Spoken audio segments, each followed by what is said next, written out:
పెళ్ళైనా పండగైనా వేడుక ఏదైనా పట్టుచీరల ప్రత్యేక వేదిక వారాహి సిల్క్స్. నమస్తే, వెల్కమ్ టు సుమన్ టీవీ. నేను మీ కృష్ణవేణి. తమిళనాడు ఎలక్షన్ రిజల్ట్ చాలా మంది ఊహించినట్టుగా, కొన్ని సర్వేలు అసలు ఊహకు కూడా అందనట్టుగా ప్రజల తీర్పు వస్తోంది. అయితే విజయ్కి ఇంత క్రేజ్ ఎందుకు వచ్చింది? చాలా విమర్శలు, ముఖ్యంగా ఎలక్షన్స్ ముందే విజయ్ చుట్టూ అనేక విమర్శలు అల్లుకున్న నేపథ్యంలో ప్రజల మద్దతు భారీగా విజయ్కి ఎందుకు వెళ్ళింది? ఈ అంశాన్ని విశ్లేషించడానికి ఈ రోజు మనతో పాటు జయసింహ గారు ఉన్నారు. మాట్లాడారు. నమస్తే జయసింహ. నమస్తే. జయసింహ గారు, ఏమేం వర్కౌట్ అయి ఉంటాయి విజయ్కి? ఒకటి, విజయ్ తమిళనాడులో హీరో అవ్వడం అనేది వర్కౌట్ అయింది. ఓకే. ఆ స్థాయి హీరోలు మనకు ఆంధ్రప్రదేశ్లో అంటే తెలుగు రాష్ట్రాల్లో లేరా అంటే పవన్ కళ్యాణ్, చిరంజీవి, పెద్ద ఎన్టీఆర్ని మినహాయిస్తే మనకు కూడా ఎప్పటికప్పుడు స్టార్స్ ఉన్నారు. కర్ణాటకలో స్టార్స్ ఉంటారు, శాండల్వుడ్లో, బాలీవుడ్లో పెద్ద పెద్ద స్టార్స్ ఉంటారు, మలయాళంలో మోహన్ లాల్ నుంచి మొదలు పెడితే దుల్కర్ సల్మాన్ దాకా అక్కడ కూడా స్టార్స్ ఉంటారు. హీరోలు అందరికీ ఉంటారు. హీరోలు సీఎం అవడం అనేది తమిళనాడులో మాత్రమే జరుగుతుంది. సో విజయ్ అదృష్టం ఏంటంటే, విజయ్కి జాతకం కలిసి వచ్చింది అనే దానికంటే వాస్తు కలిసి వచ్చిందని చెప్తాను నేను. ఎందుకు అంటే, తమిళనాడు అనే ప్లేస్లో అతను హీరోగా ఉండడం అనేది ఇంపార్టెంట్. మనకు కోట్లాది మంది అభిమానులు చాలా మంది హీరోలకు ఉంటారు, కానీ దాన్ని ఓట్ల కింద మార్చుకునే సంస్కృతి తమిళనాడుకు ఉన్నంతగా వేరే వాళ్ళకి లేదు. సో ఫస్ట్ది అంటే విజయ్ అదే సక్సెస్కి అనేక కారణాలు ఉన్నాయి. సీఎం పదవి మీద కూర్చొని ప్రమాణ స్వీకారం చేసేదాకా మనం ఇప్పుడున్న రాజకీయాల్లో ఏది గట్టిగా చెప్పలేం. బట్ ఖచ్చితంగా తమిళనాడులో అతిపెద్ద పార్టీగా ఆవిర్భవించింది మాత్రం దళపతి విజయ్, టీవీకే. అయితే దీని సక్సెస్కి కారణం ఏంటి అని చూసినప్పుడు అతనుకున్న సినిమా గ్లామర్. ఇప్పుడు అదే అట్లాంటి పార్టీ వేరే వాళ్ళు పెడితే సక్సెస్ అయ్యేది కాదు. డిఎంకే, అన్నా డిఎంకే అనే రెండు ప్రధాన పార్టీలు, వాటిని అంటిపెట్టుకొని ఉన్న బీజేపీ, కాంగ్రెస్ అనే జాతీయ పార్టీలను తీసుకుంటే ఇవేవి కూడా ఈ రోజు నిన్న మొదలైన పార్టీలు కాదు, ఒక వ్యక్తి పేరు చెప్పుకొని ఎదిగినాయి కాదు. డిఎంకే తీసుకుంటే అన్నా దురై నుంచి మొదలుపెట్టి కరుణానిధి పేరు చెప్తూ, పెరియార్ రామస్వామి పేరు చెప్తూ, వాళ్ళు ఒక ఐడియాలజీ, ద్రవిడ సిద్ధాంతం పట్టుకొని ఎట్లానో ద్వేషపూరితమైన రాజకీయాలు కావచ్చు, వ్యతిరేక రాజకీయాలు కావచ్చు, ఏదో ఒకటి మొత్తానికి హిందీకి వ్యతిరేక రాజకీయాలు కావచ్చు, ఇవన్నీ చేస్తూ చేస్తూ వచ్చింది. అంటే అందులో కరుణానిధి, ఇప్పుడున్న స్టాలిన్ లాంటి ఒక పెద్ద పెద్ద రాజకీయ నాయకులు రావడం జరిగింది. వాళ్ళకు వ్యక్తిగతమైన ఇమేజ్ ఉండడం కూడా జరిగింది. కానీ అదొక వ్యూహమే, గొప్ప వ్యూహం. లోకల్ స్థానికతను గట్టిగా పట్టుకున్నారు వాళ్ళు. అదే వాళ్ళకి బలం కూడా. ఇప్పుడు నేను అనేది వాళ్ళ సక్సెస్కి వాళ్ళ స్థానిక సమస్యలు కావచ్చు, స్థానిక సిద్ధాంతం కావచ్చు, ప్రాంతీయత కావచ్చు, ఇటువంటివి మన దగ్గర టీడీపీ తర్వాత వైసీపీ, బీఆర్ఎస్ అనేది అయితే ఉప ప్రాంతీయ పార్టీ అని అంటే వాళ్ళం మన సమైక్య రాష్ట్రం ఉన్నప్పుడు. ఈ విధంగా ప్రాంతీయతతో ఎదగడం వేరు. నేను చెప్పేది ఏంటంటే, డిఎంకే వ్యతిరేక రాజకీయాలు చేసింది, హిందీ వ్యతిరేక రాజకీయము, నార్త్ ఇండియన్స్కి వ్యతిరేక రాజకీయం. ఇది వాళ్ళ ప్లస్ పాయింట్. అది మనం ఇక్కడ నెగిటివ్స్ గురించి మాట్లాడట్లేదు. వాళ్ళు సక్సెస్ అవ్వడానికి కారణం ఏంటి? అయితే అన్నా డిఎంకే ఏంటి అంటే, నిజానికి అన్నా డిఎంకే సపరేట్ పార్టీ కాదు నా దృష్టిలో. డిఎంకే నుంచి వచ్చిన ఒక శాఖ, డిఎంకే నుంచి వేరుపడిపోయి అన్నా డిఎంకే వచ్చింది. అయితే వీళ్ళ రాజకీయం ఏంటంటే, చాలాసార్లు బీజేపీతో కలిసి చేయడం వల్ల వీళ్ళు డిఎంకేతో పోలిస్తే ప్రాంతీయవాదంలో తక్కువ ఉన్నట్టుగా అనిపిస్తారు, జాతీయవాదం కొంత బెటర్ అనిపిస్తుంది వీళ్ళకి. మొత్తానికైతే వీళ్ళు కూడా తమిళనాడు ఐడెంటిటీ మీదే ఎదుగుతూ వచ్చారు. వీళ్ళల్లో కూడా జయలలిత, ఎంజి రామచంద్రన్ చాలా పేరున్న వాళ్ళు, సినిమా వాళ్ళు కూడా.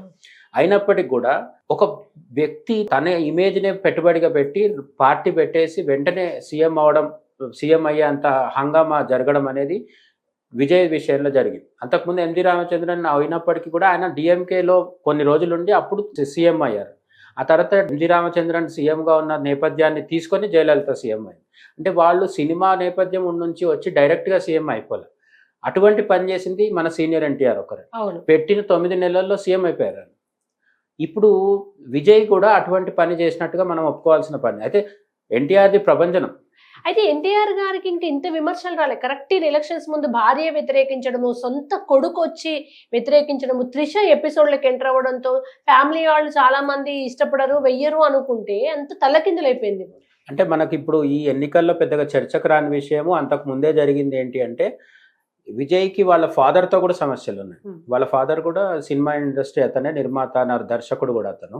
అయితే ఆయనతో కూడా కొన్ని గొడవలు ఉన్నాయి. ఆ తర్వాత కొంత సర్దుబాటు జరిగింది. ఈయన రాజకీయాలకు ఎంటర్ అవ్వడం విషయంలో ఇద్దరి మధ్య భేదాభిప్రాయాలు ఉన్నాయి. సో విజయ్కి పర్సనల్ లైఫ్లో చాలా సమస్యలు ఉన్నాయి అనేది అందరం ఒప్పుకోవాల్సిన విషయం. కానీ అవన్నిటిని తుడిచిపెట్టేసే విధంగా విజయ్కి ఉన్న ఫ్యాన్ ఫాలోయింగ్. విజయ్ని అబ్జర్వ్ చేస్తే మరి కమల్ హాసన్ కూడా హీరో కదా. కమల్ హాసన్ నిజానికి ప్రపంచ ప్రఖ్యాత నటుడు అంటారు, నేషనల్ అవార్డ్స్ వచ్చినాయి కదా. మరి కమల్ హాసన్ ఏ విధంగా కూడా విజయ్కి అంటే తక్కువ నటుడు కాదు, లెజెండరీ నటుడు. మరి ఆయన ఎందుకు గొప్ప సంచలనం సృష్టించలేకపోయాడు? రెండోది, తాను నిలబడ్డ చోటే ఓడిపోయాడు బీజేపీ చేతిలో.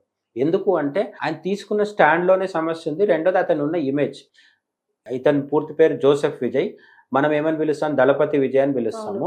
ఇతను పెట్టిన టీవీకే పార్టీకి ఉన్న ప్రధాన బలం ఏంటంటే పిల్లలు. ఇక్కడ ఎట్లయితే పవన్ కళ్యాణ్ టీనేజర్స్ కావచ్చు, 25 ఏళ్ల లోపు వాళ్ళు కావచ్చు, మొత్తం ఎట్లయితే ఎగబడిపోతారో అట్లా అక్కడ విజయ్కి ఉంది. పవన్ కళ్యాణ్తో సమానంగా పోల్చదగ్గ పరిస్థితి ఉందా లేదా నేను చెప్పలేను, కానీ ప్రస్తుతం కోలీవుడ్లో ఉన్న అజిత్, విజయ్, లేకపోతే సూర్య, ఇటువంటి హీరోలు అందరిలో కూడా విజయ్ది మాస్ ఫాలోయింగ్ ఎక్కువ. విక్రమ్ గొప్ప నటుడు అని చెప్తాం కదా, అద్భుతమైన అపరిచితుడు ఇట్లాంటివన్నీ చేశాడు. కానీ నటుడిని పక్కన పెడితే ఒక మాస్ హీరోగా విజయ్కి ఉన్న ఫాలోయింగ్ ఇప్పుడు ఓట్లుగా మారింది. అది మిగతా వాళ్ళకి లేదు, ఈవెన్ కమల్ హాసన్కి కూడా లేదు. ఇక రెండో పాయింట్ ఏంటంటే, రజనీకాంత్ ఒకవేళ హీరోగా పార్టీ పెట్టుంటే లాస్ట్ టైం అనుకొని వెనక్కి వెళ్ళిపోయాడు. ఆయన చేసుండేవాడు, ఆయనకు కూడా మాస్ ఫాలోయింగ్ ఉంది.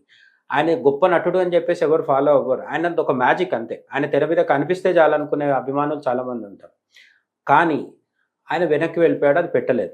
పెడితే ఒకవేళ విజయ్ చేసినట్టు సంచలనం సృష్టించేవాడా అంటే సృష్టించేవాడని నాకు నమ్మకం ఉంది. కానీ ఒక చిన్న ప్రాబ్లం ఏంటంటే, తమిళనాడులో ఎట్లయితే ఏపీలో గణనీయమైన క్రిస్టియన్ ఓట్ బ్యాంక్ ఉందో, తమిళనాడులో కూడా ఒక పెద్ద క్రిస్టియన్ ఓట్ బ్యాంక్ ఉంది.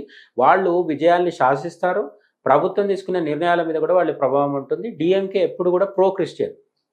ఆ విషయంలో వాళ్ళకి రెండో థాట్ లేదు. ఎట్లయితే ఇక్కడ బీఆర్ఎస్ కానీ కాంగ్రెస్ కానీ ముస్లిం ఓట్ల కోసం రాజకీయం చేస్తారో, అక్కడ డిఎంకే ప్రధానంగా, అన్న డిఎంకే కంటే కూడా డిఎంకే ఎక్కువ వరకు, ఇప్పుడు మన ఏపీ తీసుకుంటే క్రిస్టియన్స్కి అనుకూలంగా ఉంటుంది అనే పేరు పడింది, ముద్ర పడింది, వైసీపీ మీద పడింది.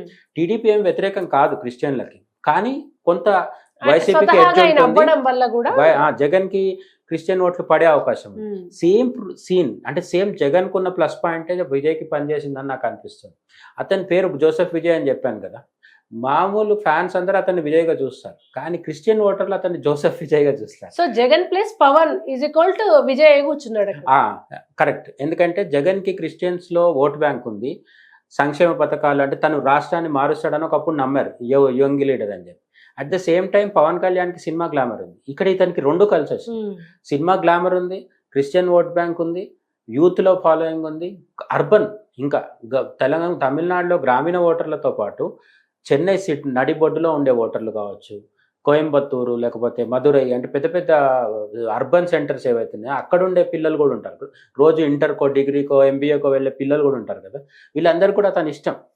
వాళ్ళ ఓటు ఉంటుందా, వాళ్ళ కోటాకు ఉంటుందా అంటే 18లో ఉండకపోవచ్చు, కానీ వాళ్ళు కష్టపడ్డారు పార్టీ కోసం. ఇంకొకటి ఏంటంటే, ఫస్ట్ థింగ్ మనకు జాతీయ మీడియా నుంచి మొత్తం అన్ని సర్వేలో ఒక్క సర్వే, ఎన్డీటీవీలో వచ్చిన ఒక్క సర్వే మాత్రమే విజయ్కి సపోర్ట్ చేసి 9900 అని చెప్పారు. మిగతా వాళ్ళందరూ 4 అన్నారు, 5 అన్నారు. తప్పవడంతో లేదు, పర్లేదు. ఎగ్జిట్ పోల్ మరీ దారుణం.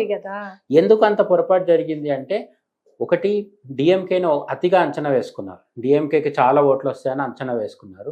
అన్నా డిఎంకే కూడా వచ్చేస్తాయి అనుకున్నారు. బట్ విజయ్ ఏంటంటే చాలా మామూలుగా కూడా వ్యక్తిగతంగా కూడా లో ప్రొఫైల్ మెయింటైన్ చేస్తాడు. అతనంటే ఇష్టం ఉండే వాళ్ళు ఉంటారు, లేని వాళ్ళు ఉంటారు. బట్ అతను హడావుడి చేసే మనిషి అయితే కాదు. తొక్కిసలాట జరిగినప్పుడు కూడా అతని ప్రవర్తన చాలా మందికి ఆశ్చర్యం కలిగించింది. అక్కడ నుంచి వెళ్ళిపోయాడు సీరియస్గా. అతను ఓదార్చడం కానీ ఏం చేయలేదు. ఇట్లా విమర్శల పాలయ్యాడు. త్రిష విషయంలో కూడా భార్య విడాకులు ఇవ్వండి అని కోర్టుకు వెళ్ళి ఇంకా విడాకులు మంజూరు అవ్వకముందే ఆమెను తీసుకొని పెళ్లికి వచ్చేసాడు. ఇవన్నీ విమర్శల పాలైనప్పుడు ఏమనుకున్నారంటే ఇంక ఈయన పని అయిపోయింది, పెద్దగా రావు అనుకున్నారు. దానికి తోడు పవన్ కళ్యాణ్, చిరంజీవి ఏపీలో వాళ్ళ ట్రాక్ రికార్డ్ చూసినప్పుడు సినిమా వాళ్ళు వర్కౌట్. ఈవెన్ తమిళనాడులో కూడా శరత్ బాబు, విజయకాంత్ వీళ్ళంతా చిన్న చిన్న ప్రాంతాలకు పరిమితమయ్యారు తప్ప సీఎం అవ్వలేకపోయారు. ప్రకాష్ రాజ్ మరీ దుర్మార్గం, అసలు గెలవలేదు. శరత్ కుమార్ కి, విజయకాంత్ కి పార్టీలు ఉన్నాయి. వాళ్ళ బెల్ట్లో, వాళ్ళ స్వగ్రామాలు, వాళ్ళ ఊర్లు అక్కడ గెలిచే వాళ్ళు తప్ప మొత్తం రాష్ట్రాన్ని శాసించే పరిస్థితి లేదు. విజయ్కి ఎందుకు వచ్చింది అంటే, ఇప్పుడు నేను పైన చెప్పిన అన్ని కారణాలతో మతం ఓటు బ్యాంక్ ఉంది, యూత్లో ఫాలోయింగ్ ఉంది, సినిమా గ్లామర్ ఉంది. ఇవన్నీ కాకుండా ఈ ఎన్నికల్లో ప్రధానంగా స్టాలిన్, విజయ్, పళనిస్వామి ఉన్నారు. వీళ్ళ ముగ్గురులో మీకు బాగా తెలిసిన వ్యక్తి ఎవరంటే విజయ్. అండ్ ఆల్రెడీ వ్యక్తిగతమైన అధికారంలో image. ఉన్న పార్టీ మీద కొంచెం అసహనము వ్యతిరేకత ఉంటుంది. అట్ ది సేమ్ టైం ఒక కొత్త వ్యక్తి వస్తే చూద్దాం ఈయన ఏమైనా డిఫరెంట్ గా చేస్తారేమో అనే అంశం కూడా కలిసి నేను అదే చెప్తున్నాను, స్టాలిన్ 5 ఏళ్ల పాటు పరిపాలించి ప్రజా వ్యతిరేకత మూటగట్టుకున్న మాట వాస్తవం. పళనిస్వామి ఏమో సంప్రదాయబద్ధమైన రాజకీయం, శశికళ పేరు జయలలిత పేరు చెప్పి పళనిస్వామి పేరు అవును, హైలైట్ అవును. అయింది తప్ప ఆయనకు వ్యక్తిగతంగా Image చరిష్మా లేదు. ఇప్పుడు ఉంటే ఉండొచ్చు కానీ అతను మొదటి నుంచి ఉన్నవాడు కాదు. స్టాలిన్ తర్వాత డిప్యూటీ సీఎం ఉన్న ఉదయనిధి స్టాలిన్ కూడా సినిమా గ్లామర్ లో విజయ్తో పోటీ పడే స్థాయి కాదు. అసలు చాలా ఉదయనిధి స్టాలిన్ ఏమంటారు ఆటలో అట్టిపండులాగా సాగేది అతని కెరీర్. ఇతను సీరియస్ పెద్ద మెగాస్టార్ లాంటి పెద్ద సూపర్ స్టార్ అక్కడ. కాబట్టి ఇతనికి ఉన్న సినిమా గ్లామర్ వ్యక్తిగతంగా ఒక గుర్తింపు, సినిమా ఇష్టపడని వాళ్ళకు కూడా విజయ్ ఎవరో తెలుసు. తెలుసు అయితే స్టాలిన్కి ఏంటి కరుణానిధి కొడుకు ఉన్న గుర్తింపు తప్ప కొత్త గుర్తింపు లేదు. పళనిస్వామికి ఎవరు జయలలిత అనుచరుడు అనే గుర్తింపు తప్ప ఏం లేదు. ఇతనికి అది లేదు, ఇతను ఫ్రెష్గా వచ్చాడు, తన సొంత ఇమేజ్ తనకు సొంత ఇమేజ్. ఏదైనా చేస్తాడనే నమ్మకం కూడా వాళ్ళకు ఉండొచ్చు. లేకున్నా కూడా ఒక అవకాశం ఇద్దాం, ఎందుకంటే ఇతను కాదని వేరే వాళ్ళకి ఇస్తే వాళ్ళేం గొప్పగా లేరు కదా అక్కడ. బట్ ఇతను ఒకవేళ పొత్తు పెట్టుకుంటే ఎవరితో పెట్టుకుంటాడు, ఈ 5 ఏళ్ల పాటు ఎటువంటి నిర్ణయాలు తీసుకుంటాడు, ఎందుకంటే అధికారం రావడం గొప్ప కాదు, 5 ఏళ్ల పాటు సరైన నిర్ణయాలు తీసుకుంటూ ప్రభుత్వ అంటే రాష్ట్రాన్ని ముందుకు తీసుకెళ్లడం అనేది చాలా గొప్ప విషయం. అప్పుడే మనకు నెక్స్ట్ 5 years తర్వాత మళ్ళీ సీఎం అవుతాడా కాడా అనేది తెలుసు. మరొక్కసారి ప్రజలందరికీ వ్యక్తిగత జీవితాలు, పెళ్లిళ్ళు, సంబంధాలతో మాకు ప్రమేయం లేదు, మేమంటూ కొన్ని చూస్తాం అనేది ప్రూవ్ అయింది ఇప్పుడు. అది ఖచ్చితంగా పవన్ కళ్యాణ్ ని కూడా చాలా సార్లు టార్గెట్ చేస్తారు, విజయ్ ని టార్గెట్ చేశారు. కానీ వాళ్ళ వ్యక్తిగతమైన వాటిలలో అవి ఓట్లుగా మారుతేటప్పుడు ఈ ప్రాబ్లం వస్తుంది అని అయితే నాకు అనిపించట్లేదు. ఎందుకు ఇవ్వట్లేదు అంటే విజయ్ ని పవన్ కళ్యాణ్ ని ఆ కారణం చేత వద్దనుకుంటే మిగతా వాళ్ళు మంచోళ్ళు అయి ఉండాలి.